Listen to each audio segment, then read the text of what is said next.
This is where we get to focus on a particular educational challenge, and as a community, we've developed competencies and guidelines for education, and we've spent several years iterating, and we believe that the competencies that we're recommending, although nothing is ever final, they've started to stabilize, and they're pretty solid. And so we'd like to focus on today developing curricula in specific contexts, and we've designed some contexts that we feel will likely hit most people who are present here, and will employ a competency-based approach. I just want to give a little bit of context. And actually, as part of the context, let me jump back to my opening slide and introduce myself as well as the co-organizers. This session is organized by Michelle Brazas, Kath Brooksbank, Bruno Gaeta, Nikki Mulder, Russell Schwartz, and me, Lonnie Welch.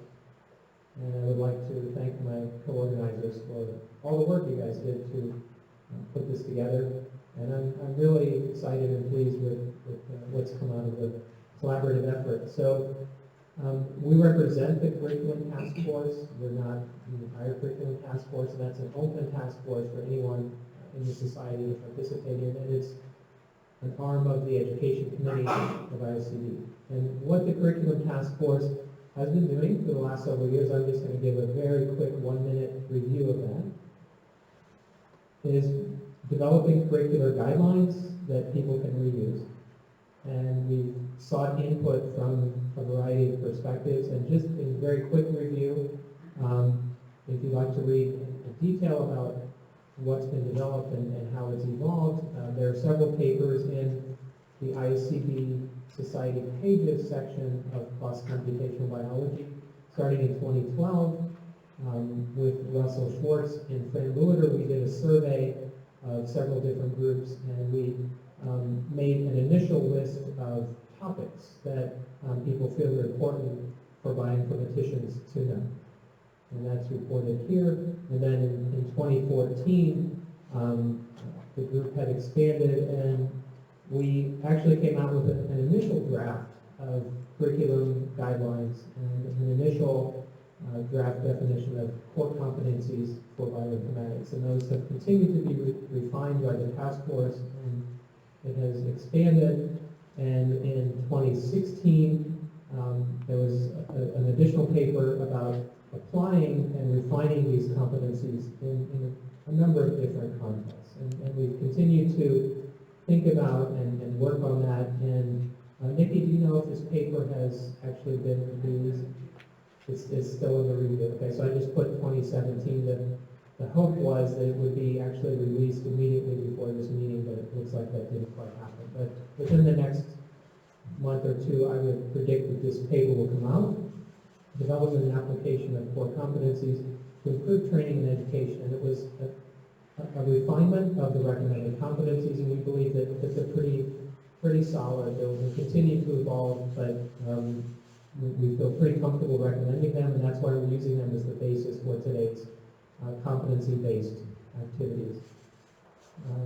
And Nikki and Russell were co-first authors on this.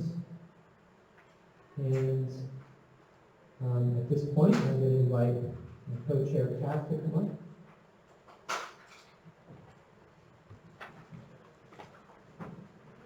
Thank you very much, Ronnie, and I'd like to add my thanks to our other co-organisers of this session. It's been really great fun working with you on this project.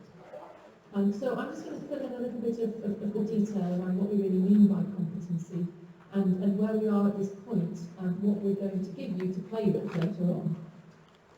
So we started using competency and competency requirements as a means of capturing what it is that bioinformatics professionals in various different roles need to know and need to be able to do to fulfill their roles back in about 2013, 2014.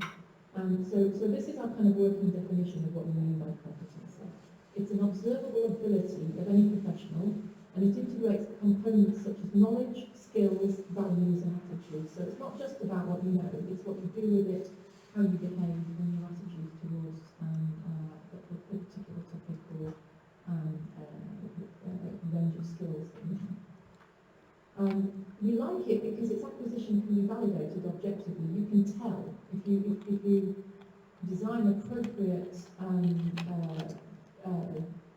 assessment processes, you can tell whether or not someone has a particular competency. And as an individual, you can tell whether you have a particular competency.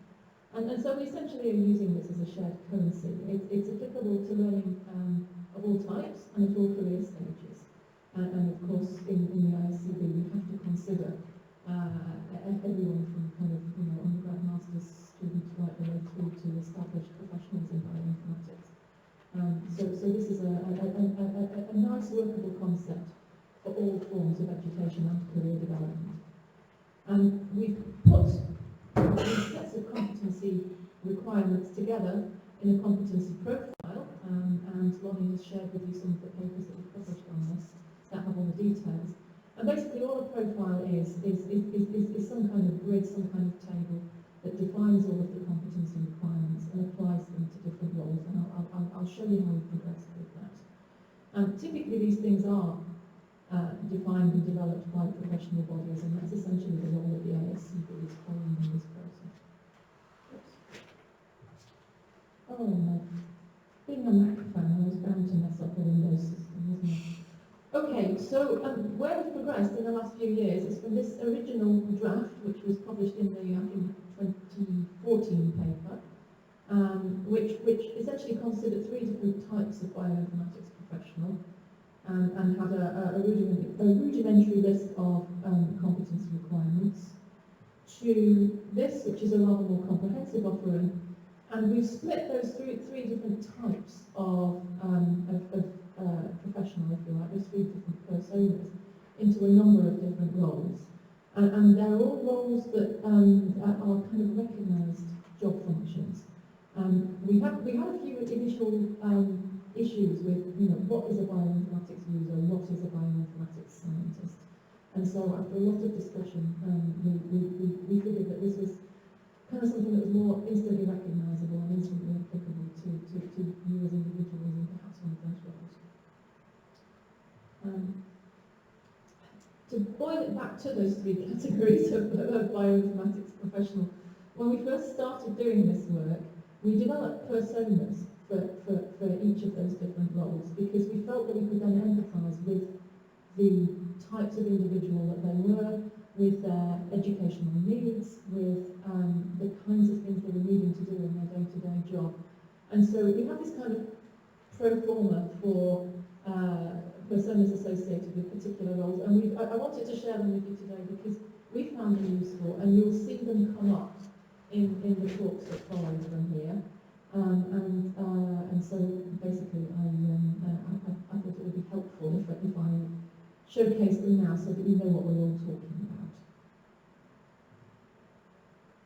So in the last few years, basically we have added, removed, edited and merged competencies, and we've done all of this with input from a very broad community actually. We've been workshopping frantically around the world for the last 3 or 4 years, so we've had a lot of input from a very broad community on what you now see. And we've applied them to 11 different professional roles in the colour version of the competency profile that I've just shown you. And we have captured the level of competency required by professionals in those roles. We've used a thing called Bloom's taxonomy to do that, which for those of you who are involved in education, you're probably familiar with anyway. It basically takes you up the levels of education from basic knowledge through to creating your own intellectual property. We have road tested the use of the profile to design new courses, and we have mapped the competency requirements that we've developed onto existing course programs to see where the gaps are. So we've been very busy over the past few years, and we've been able to achieve all this because we've been recruiting a growing number of people to help us. So thanks to all of you who have already contributed to these efforts, and hopefully we'll get more people involved today. So I'm just about done here, and I'm going to hand over to some of our keynote speakers soon. But before I move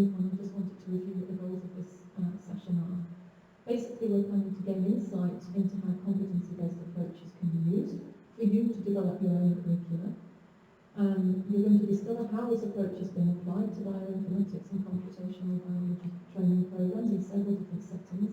And we have 3 speakers who are going to relate their experience of doing that. And then we're going to do an interactive exercise to generate the building blocks for creating or refreshing your own courses and curricula using the current version of the competency profile. And we're also going to enable you to provide input into the profile as it currently stands and contribute to its future development. It's a quick outline of what we're going to do.